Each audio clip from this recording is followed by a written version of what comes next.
Hello and welcome to Casual Camera Reviews. Today I'm going to review the Minolta srt-303. So the Minolta srt-303 was made from 1973 to 1980-ish, I think at least. Not really sure. It was called the srt-102 in the USA and Canada, and the srt Super in Japan. So, starting at the front, we have a self-timer here, which only works if the film is advanced. So you pull this back, click this button, and it takes around 10 seconds for it.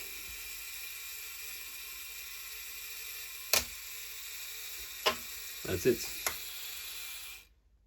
Here you have a depth of field preview. So let's say I take this down to f16. Well, this won't work if the film is not advanced. You see, advance the film and it works. You see now how the aperture blades are down and it moves here, so you get you can see the depth of field in the picture. To release it, just click it, goes away. Now you see it's full open.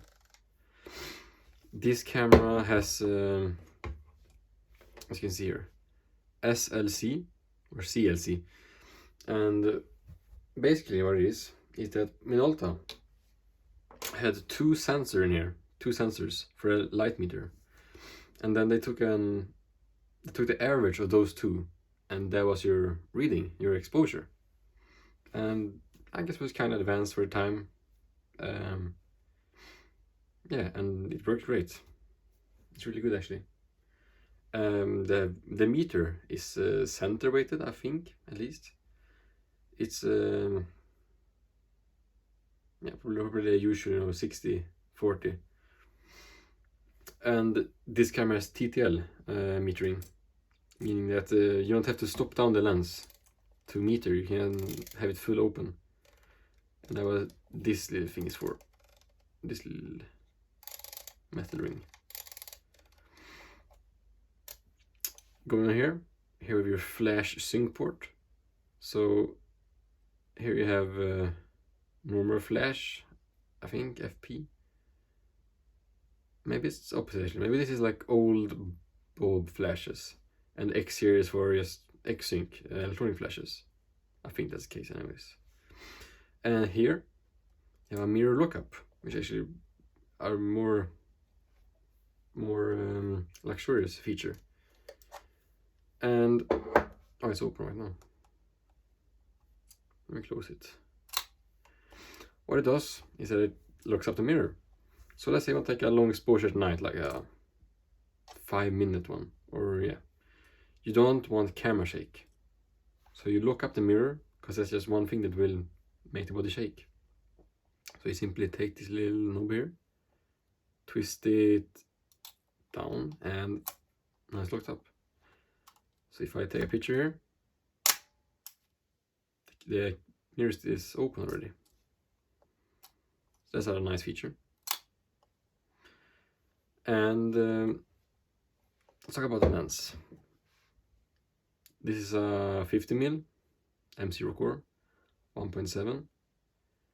And it takes the Minolta SR mount.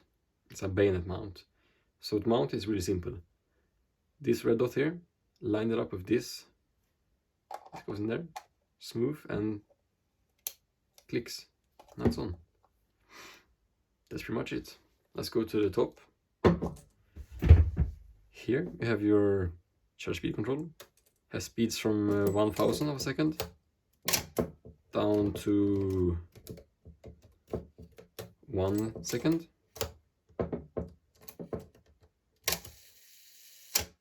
And bulb mode. What the bulb mode is as long as you have your shutter depressed,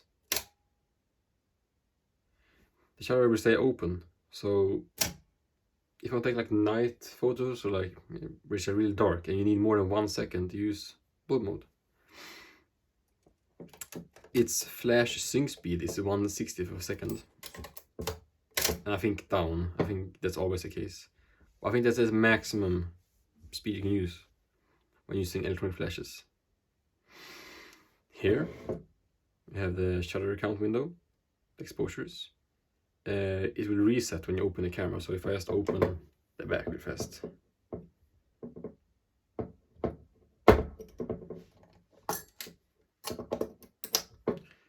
Now it resetted.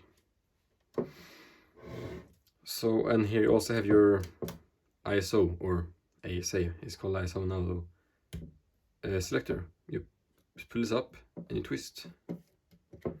This is speeds ranging from ISO 6 all the way up to ISO 6400, which that's pretty high, to be honest. Here you have your hot shoe. You can basically mount whatever flash that uses a hot shoe here. Yeah. Here is your film rewind crank. You just open this and you twist it in the arrow's direction. Here's your marker for, I think, infrared photography. I don't really know what it is, to be honest, but I'm pretty sure. So if you want to do like macros, like macro photos, and you can't really like look for a viewfinder, I think you can like measure something. I don't really know though, to be honest.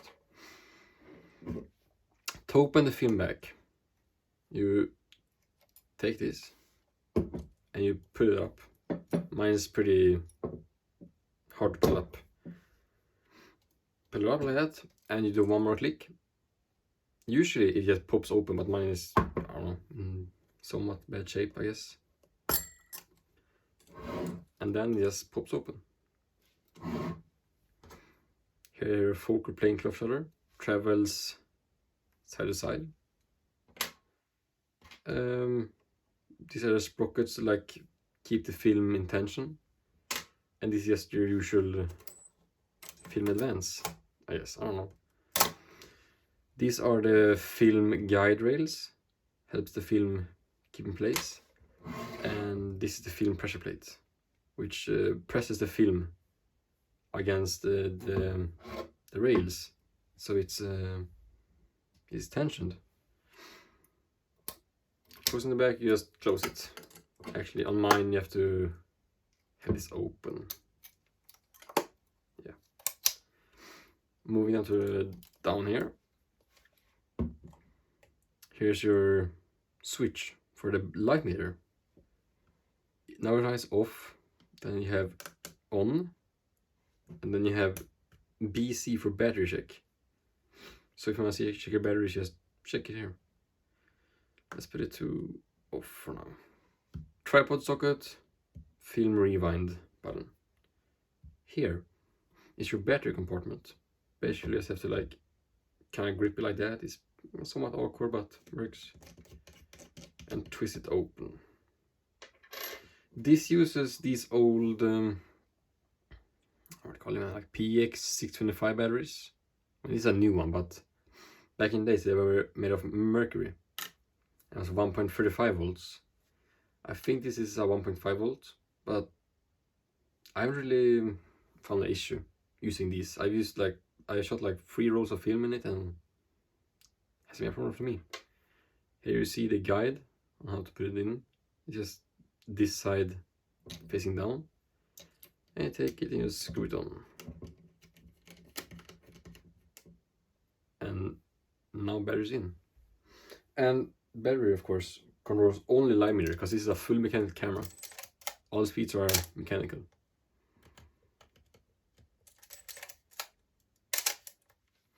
So the light meter, let's try it and see how it works. So if you're looking for the viewfinder here, let's see if I can get in focus. You will see a little needle there and a circle. If I change shutter speed to let's say 1/250th, You see how it moves?